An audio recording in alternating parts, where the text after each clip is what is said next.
If you're anything like me, you've probably taken hundreds of personality tests. I love them. I think they give us a little bit of insight into who we are and why we do things. And today, we're going to explore a topic that's both ancient and incredibly relevant: the Enneagram. In this episode, we're joined by a renowned Enneagram expert who is known actually as Enneagram Ashton. And she's here to unravel the mysteries of this fascinating personality typing system. Now, unlike other systems you might be familiar with, like Myers-Briggs or Strengths Finders, the Enneagram focuses on something deeper: our motivations, the why behind our actions.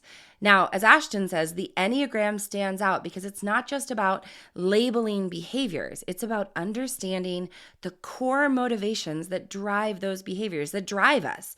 This insight is invaluable, not only for personal growth, but also in professional settings, where that understanding these motivations can actually lead to better teamwork, better leadership, and overall workplace harmony. And if you're eager to discover your own Enneagram type, Ashton's going to share some practical tips on how to identify your type accurately, and then how to use this knowledge to enhance your relationships and professional interactions.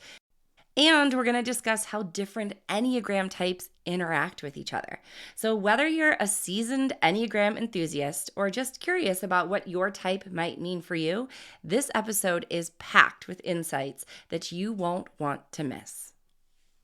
This is Take the Damn Chance, the podcast committed to supporting you as you take the chance on yourself and bring your big dreams to life.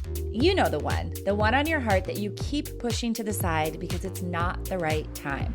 My name is Bevan Farrand. I'm the founder of the Take the Damn Chance movement and creator of the Do the Damn Thing method. Yes, I say the word damn a lot, but it does mean something. It stands for Decide and Declare, Attend Your Own Party, Moments Not Minutes, and Now is the Time. When it's come to navigating difficult situations and bringing my biggest dreams to life, this framework has changed my life, and I know that it can make a huge impact on yours. It's time for you to take the damn chance. Well, I am so excited to have this conversation today. It's a bit different than anything else we've talked about here because you are an expert in what's called the Enneagram. And I want you to tell everybody what that is. And then I want to dive into how we use it for good and for evil. Yeah, definitely. So the Enneagram is an ancient typing system. So it's been around for a very long time. And what I mean by typing system is that it separates us into 9 different personality types. So, other typing systems are Myers-Briggs, Strength Finders, Disc Assessment. The biggest difference between the Enneagram and some of those other typing systems is that, those do a really great job at telling us who we are, our behaviors, right? Like we're extroverted, we're introverted. We, focus on learning, or maybe we'd rather go experience new things, whatever that looks like. Where the Enneagram is about your motivations, the why and the how we do things. So it's not about what we do, it's why we do it. And so when we're analyzing behaviors, then we can have a room full of people who are behaving the same way or doing the same thing. But the difference is why they're doing those things. So take conflict, for example. Like a lot of people avoid conflict, but people's reasoning behind avoiding conflict is going to be different depending on their Enneagram type. So there are 9 different types, and your type is based on your motivations, like I said. So your biggest fear, what you fear the most in your life, and then your biggest desire, what you want the most in your life. Okay, already I didn't know that. But it's about your why. Yeah. That's so fascinating. How do you figure out your type? So there are, of course, like a lot of different tests that are out there. My thoughts on tests, they're always a great place to start, but it really is up to you to reflect and see what resonates with you and sit with those biggest fears and biggest desires, because tests are only as accurate as we allow them to be. Meaning, we're human, so sometimes we answer questions in ways that we want other people to perceive us. Even if we swear up and down that we're not doing that, a lot of the times we are. So because of that, it's difficult sometimes on tests to get to your true type. And also with tests, we're answering based on behaviors. And what we just learned is that our Enneagram is about our motivations. Like you said, there's 9 different types of this Enneagram. And while I think it's interesting to go into the different types and but people can find that somewhere, right? Like you can Yeah. go and you can do a test. You can just, I know when I talked to you the first time about it, you said just read up on the types Mhm. and see which one resonates most with you. And Yeah. that's really how I came to it. So as we look at it as a tool, so, one of the things I believe in, again, this sort of attend your own party piece is that we are all creating our experience through our own filters, through our own Hmm. thoughts, right? Hmm. So somebody listening to this conversation who too is like, oh, wow, how interesting about like, how is this helping people? Yeah. Whereas somebody who's a 3 is like, wow, how is this achieving something? Hmm. So you're talking about it being a tool to grow. What is the first step in using it as a tool like that? Yeah. Awareness is always the first step. Obviously, you have to know what your type is, but also to figure out the types of the people around you. Again, don't just assume, but have those conversations, because part of using the Enneagram isn't just to understand you, it's to understand other people as well. So if somebody else is, doing something that is annoying or just different, then you Right. can Well, that's the start to, nice part. yeah, you can start to understand why they might be doing that. But similarly to what you said, I always explain the Enneagram as like 9 lenses of everyday life experiences. So we all are viewing the world differently based on our life experiences. And so if you're, take a group project, for example, and the roles that people play in that project. It's going to be very different for somebody who's an 8 versus somebody who's a 2. And if you can just understand that and understand why and those motivations behind that, you can start to approach people differently and, utilize your own strengths too, instead of, just engaging in things that you feel like you have to do. I love that the way that it interacts with each other. So, what are some pairings that particularly work well together, or how can we like help our relationships through this Enneagram? Yeah. And so this is probably one of the most common questions I get, like in my DMs, is like, what type is right for me? Or like, what type is the most compatible? And what's cool about the Enneagram is that it's not about, compatibility. It's about how we can fit those characteristics together with the basis of understanding and empathy and all of those communication and things like that. So explaining those behaviors. So my husband is a 6, I'm a 2. We're going to communicate in a very, very different way. He values safety and security. I just kind of do and like take risks. And he's like, not a risk taker. But so part of it is understanding those characteristics and then Yes. meeting in the middle, right? Yeah. So there are some combinations, some type combinations that I see that could be different, like 8s and 5s look very, or I see that combination together often, and they can be very different. One is a little bit more reserved, one can be a little bit more assertive. But then sometimes I see people like 1s and 3s who can look very similar at times, or 8s and 3s, which can look similar. So it really just depends on, the characteristics and understanding those things about each other instead of that compatibility piece. If you're running a company or running, a small Mhm. business, and you know that one of your employees values that safety and security, Right. then in order to get them excited about a project, it might be really important for you to show them the plan, to Yep. show them like how things are laid out. Whereas if you had somebody else who was more excited about risks, then you're going to tell them about all of the Hmm. potential exciting opportunities. So Yeah. understanding that about the people, like I understanding my sister's different personality types or love languages or whatever it is, I can see then, oh, she's acting very stressed, right? Like one of my sisters is Hmm. acting very stressed. And I know that she values like excitement and risk. Maybe she just feels like we haven't had that in a while. How could Yeah. I facilitate that to help her feel more like herself? Yeah. Yeah, exactly. And that's why I love utilizing the Enneagram in the workplace as well, because, well, we're in, what do they call it? quiet quitting. We're like in a totally different world right now with the workplace. And so, how do we keep employees and our colleagues happy?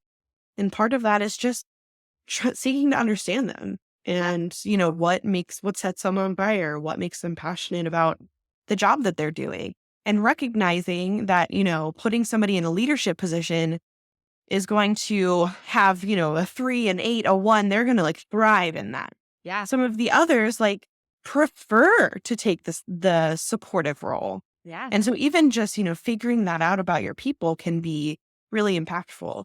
So I love that. Okay. So let's give people a little bit of a taste of the different types. Mm-hmm. And so I'm going on a weekend trip with my girlfriends this weekend, my book club.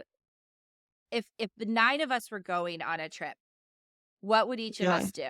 Like, how would each of us show up this weekend? I need to know so that I can call them and say, hey, Jacqueline, you need to bring the wine or whatever she Yeah. needs. So funny. So the ones are probably going to plan it. The ones and the 6s are going to plan it. For 6s, it's because it helps them feel secure. And for 1s, they're just like, why wouldn't I be the planner? Like, it's just the right thing to do. So, 1s are going to like really want to stick to a schedule and plan the trip. The 2s are going to make sure everybody has what they need. Yeah. The extra snacks, making sure everyone's taken care of, things like that. Yeah. Yeah. Did you bring a pillow? Yeah. Do you have all your, meds? So the 3s are probably going to want to do some sort of competitive, like, activity, Okay. Whether that be like, let's go on a hike, even though that might not seem competitive, it can be competitive. Like, who has the most steps? Playing cards, something like that. Like, they're going to want to have some sort of activity. Something where they can be the winner. Yeah. Mm-hmm. Okay. The 4s, they're going to really just be like reflecting on like the experience itself and maybe like valuing the deep conversation, valuing the connection, and just like taking in, especially if it's in the woods, like the scenery and the kind of the vibe of the whole thing. Yeah. The 5s might struggle with going unless they like feel really comfortable with this group, because they are typically the ones who are the most introverted. They tend to like keep to themselves, but they also love to read. So maybe they are in your book club actually. They like to learn and gain knowledge. They just might, be a little bit more reserved and keep to themselves a little bit more.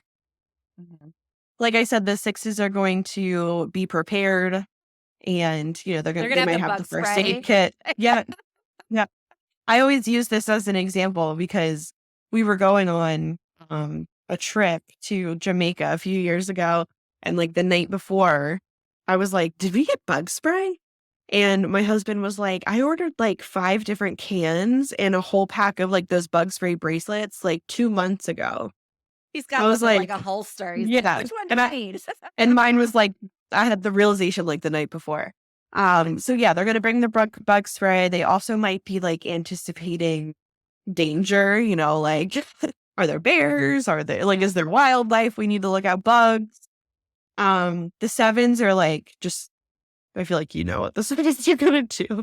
Just be all out, Yeah. having fun, bringing the party, bringing the excitement, exciting playlists, things like that. 8s are going to probably try to be in control of the whole thing, and they're going to want to make sure that they feel in control. So like that they know the schedule, that they know the trip, who's arriving when, where do I need to go? They're just going to want to make sure that they, know what's going on. And then the 9s, they're going to be, wanting to keep the peace. They are going to be similar to the 4s in that they're probably going to really appreciate the environment and the scenery. But they're just going to kind of like go along with whatever anybody else wants to do, like kind of go with the flow and make sure that everybody's having a good time and happy. So Ashton, you have 2 books now, right? Yes. That people can use as tools Yeah. to understand the Enneagram and use it as growth. So tell us about your 2 books. Yeah. So the first one I wrote is called The Enneagram for Relationships. So it splits up into 4 different types of relationships. So romantic, your friends, your family members, and then your colleagues or your coworkers. So that's I kind of wrote them in reverse. That's kind of your 2.0. And then my second book is The Enneagram Made Simple. And so this is really just a great guidebook to be able to refer back, utilize it when you're, having questions about your type or somebody else's type. It has exercises in it, and it really just gives you a great overview of everything about the Enneagram. Love it. And for those of you listening, for sure, check out Ashton's Instagram. So tell us your Instagram handle. Yeah, you can find me at Enneagram Ashton. So Enneagram is spelled ENNEAGRAMASHTON. You can find me there. Then you could also find me at my website, which is just enneagramashton.com. And the reason and we'll have all of those links in the show notes, of course. The reason I think everybody should check out your Instagram is you give such great insight into the different types from such a variety of situations and perspectives. And I love that you're doing that. And I think anybody listening who is like, oh, well, it couldn't possibly, we can't talk about the Enneagram at work. You absolutely can, and you should, Yeah, because it is a great tool, as you said, to know yourself better, to know other people better, and to increase, if we're talking about this quiet quitting, right. people are quiet quitting or people are leaving their jobs and starting their own businesses or what have you because they are unhappy. And that's not Yep. just about pay. It's not just about benefits, although that is useful, but it is about how they're feeling appreciated and how they're feeling connected. So Yeah, imagine if we all just understood how to best relate to everyone around us. yeah, exactly. All right, Ashton, you told us where to find you on Instagram and your website. Is there any place else we should be looking for you and connecting with you? I am everywhere. Facebook, LinkedIn, look for me at your neighborhood grocery store. No. Obviously, primarily is my Instagram. I'd love to see you there. And yeah, let me know that you listen. I love it. Thank you for Definitely. being here, Ashton. It was such a pleasure to have this conversation. And like I said, this is something a little different than we normally talk about here, but I think it's really powerful as we are learning to understand ourselves and the people that we love the most to see these different tools that can help us do that. Well, look at you taking the damn chance on yourself. But wait, before you go, I have something special for all of you incredible listeners out there. If today's conversation has sparked your curiosity and you're ready to delve deeper into understanding yourself and others, I've got just the place for you. Join our vibrant and empowering free Facebook group, the Take the Damn Chance community. This is a sanctuary for women just like you who are ready to embrace their dreams and make them a reality. It's more than just a group, it's a movement, a community of amazing women who are taking the chance on themselves, pursuing those heartfelt dreams that they've put aside for far too long. In the Take the Damn Chance community, you're going to get exclusive access to my live streams where I dive deeper into topics like the one we covered today, and I share personal insights and offer practical trainings. It's also a space where you can connect, share, and grow with other women on similar journeys. Imagine a supportive network cheering you on as you bring your big, bold dreams to life, along with a treasure trove of resources to help you on your path. That's what the Take the Damn Chance community is all about. So what are you waiting for? Click the link in the show notes and go on over to the Take the Damn Chance community and click join. I can't wait to welcome you into our circle, where together we'll explore, learn, and make those dreams a reality. Remember, it is your time to shine, to take that chance on yourself, and to make every moment count. Thanks for being with me here today. I cannot wait to see you here next time. And in the meantime, never forget to take the damn chance. Well, look at you taking the damn chance on yourself. Thanks for joining me today. Be sure to subscribe to the show so you don't miss an episode. And if there's someone in your life who needs a little boost of inspiration, I would love it if you share this episode with them. If you want to connect with me, you can find me on all the social platforms at Bevan Farrand or on my website, bevanfarrand.com. And be sure to let me know what you want to hear next on Take the Damn Chance.